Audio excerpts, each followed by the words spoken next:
ప్రపంచంలోని ఏ అభివృద్ధి చెందిన దేశానికి సాధ్యం కాని రీతిలో కని విని ఎరుగని ఒక మహత్తర జీవిత బీమా పథకానికి ఈ బడ్జెట్లో శ్రీకారం చుడుతున్నాం.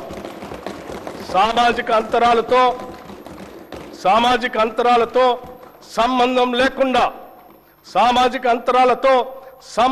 లేకుండా పేద మధ్యతరగతి ధనిక అనే తేడా చూడకుండా రాష్ట్రంలోని 1,15,00,000 కుటుంబాలకు ప్రతి కుటుంబానికి 5 లక్షల రూపాయల జీవిత బీమా అందించే విధంగా జూన్ 2, 2026 నుండి ఇందిరమ్మ కుటుంబ జీవిత బీమా పథకంను నూతనంగా ప్రవేశపెడుతున్నాం.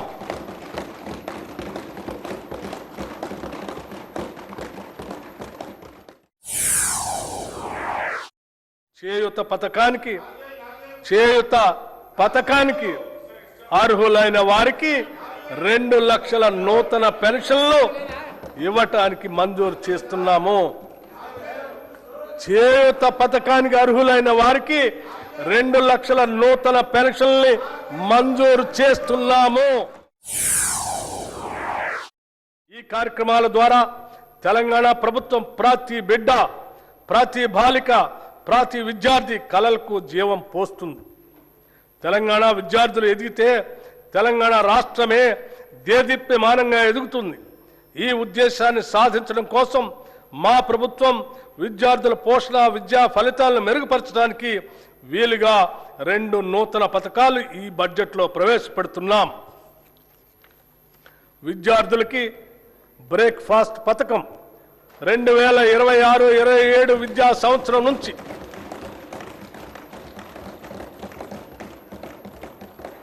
2026-27 విద్యా సంవత్సరం నుంచి ప్రీ ప్రైమరీ నుండి ఇంటర్మీడియట్ వరకు చదువుతున్న విద్యార్థులకు నాణ్యమైన పోషకాలతో రాష్ట్రంలో నూతనంగా బ్రేక్ఫాస్ట్ పథకాన్ని ప్రారంభించేందుకు ప్రభుత్వం నిర్ణయించింది.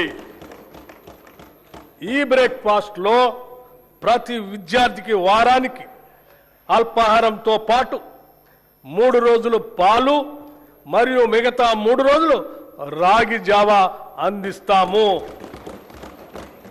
జూనియర్ కళాశాలల్లో ఇంటర్మీడియట్ అభ్యసిస్తున్న మన విద్యార్థులకు కూడా ఇకపై నూతనంగా మధ్యాహ్న భోజన పథకాన్ని విస్తరిస్తున్నాం.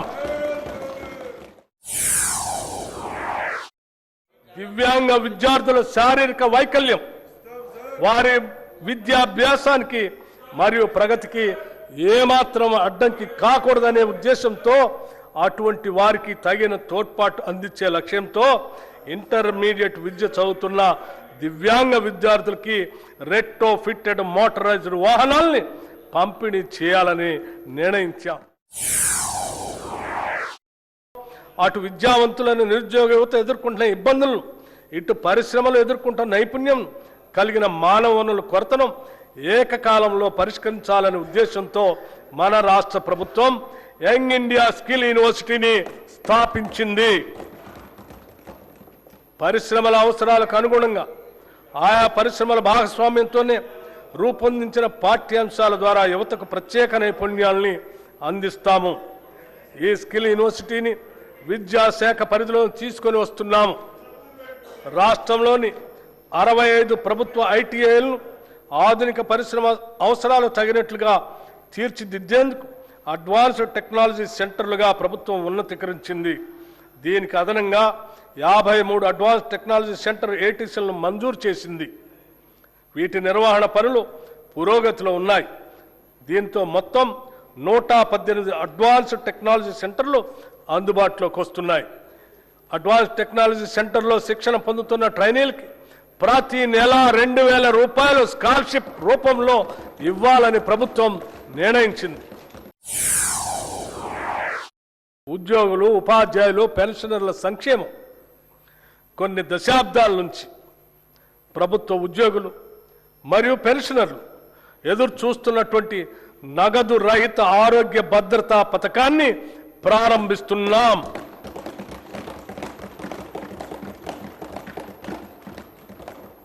ఈ పథకం ఉద్యోగస్తులు, పెన్షనర్లు, వారిపై ఆధారపడిన కుటుంబ సభ్యులు అందరికీ వర్తిస్తుంది.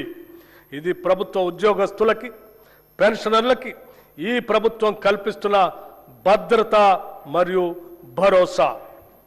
ఈ నగదు రహిత ఆరోగ్య భద్రత పథకాన్ని రాజీవ్ ఆరోగ్యశ్రీ ట్రస్ట్ ద్వారా అమలు చేస్తాం.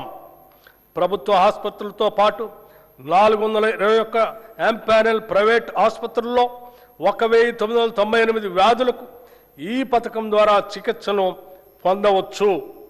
ప్రతి ఉద్యోగికి డిజిటల్ హెల్త్ కార్డు అందిస్తాం. ఈ పథకం ద్వారా దాదాపు 23,51,000 మంది ప్రభుత్వ ఉద్యోగస్తులు, పెన్షనర్లు, వారిపై ఆధారపడిన కుటుంబ సభ్యులు లబ్ధి పొందుతారు. ఉద్యోగుల భద్రత కోసం దేశంలోనే తొలిసారిగా సమగ్ర ప్రమాద బీమా పథకాన్ని ప్రవేశపెట్టాం. ఈ పథకం ద్వారా రాష్ట్రంలో పనిచేస్తున్న ప్రభుత్వ ఉద్యోగులు, పెన్షనర్లు ప్రమాదవశాత్తు దురదృష్టంగా మరణిస్తే 1,20,00,000 రూపాయల ప్రమాద బీమా వర్తిస్తుంది. 60 ఏళ్ల వరకు 10 లక్షల రూపాయల టర్మ్ లైఫ్ ఇన్సూరెన్స్ కూడా వర్తిస్తుంది. విమాన ప్రమాదంలో మరణిస్తే అదనంగా 2 కోట్ల రూపాయలు అదనపు కవరేజ్ లభించే విధంగా ఈ పథకాన్ని రూపకల్పన చేశాం. ఈ పథకం 7,57,000 ప్రభుత్వ ఉద్యోగులు మరియు పెన్షనర్లకి వర్తిస్తుంది. అంగన్వాడీ టీచర్లు, హెల్పర్లు పదవీ విరమణ ప్రయోజనాలు మంజూరు చేస్తూ టీచర్లకు 2 లక్షల రూపాయలు, హెల్పర్లకు 1,00,000 రూపాయలు ఇస్తున్నాం. 60 ఏళ్ల వయసులో స్వచ్ఛందంగా విధుల్లోంచి విరమించుకున్న వారికి కూడా ఈ ప్రయోజనాలు అందుతాయి. యంగ్ ఇండియా ఇంటిగ్రేటెడ్ రెసిడెన్షియల్ పాఠశాల ఏ దేశ భవిష్యత్తు అయినా విద్యతోనే నిర్మితమవుతుంది. ఈ సత్యాన్ని గుర్తించిన ప్రభుత్వం విద్యారంగంలో చారిత్రాత్మక మార్పులు తీసుకొచ్చే దిశగా అడుగులు వేస్తుంది. నాణ్యమైన, నైపుణ్యం కలిగిన విద్యను అందించాలనే సంకల్పంతో అన్ని అసెంబ్లీ నియోజకవర్గాల్లో యంగ్ ఇండియా ఇంటిగ్రేటెడ్ రెసిడెన్షియల్ పాఠశాలని మంజూరు చేయాలని నిర్ణయించాం.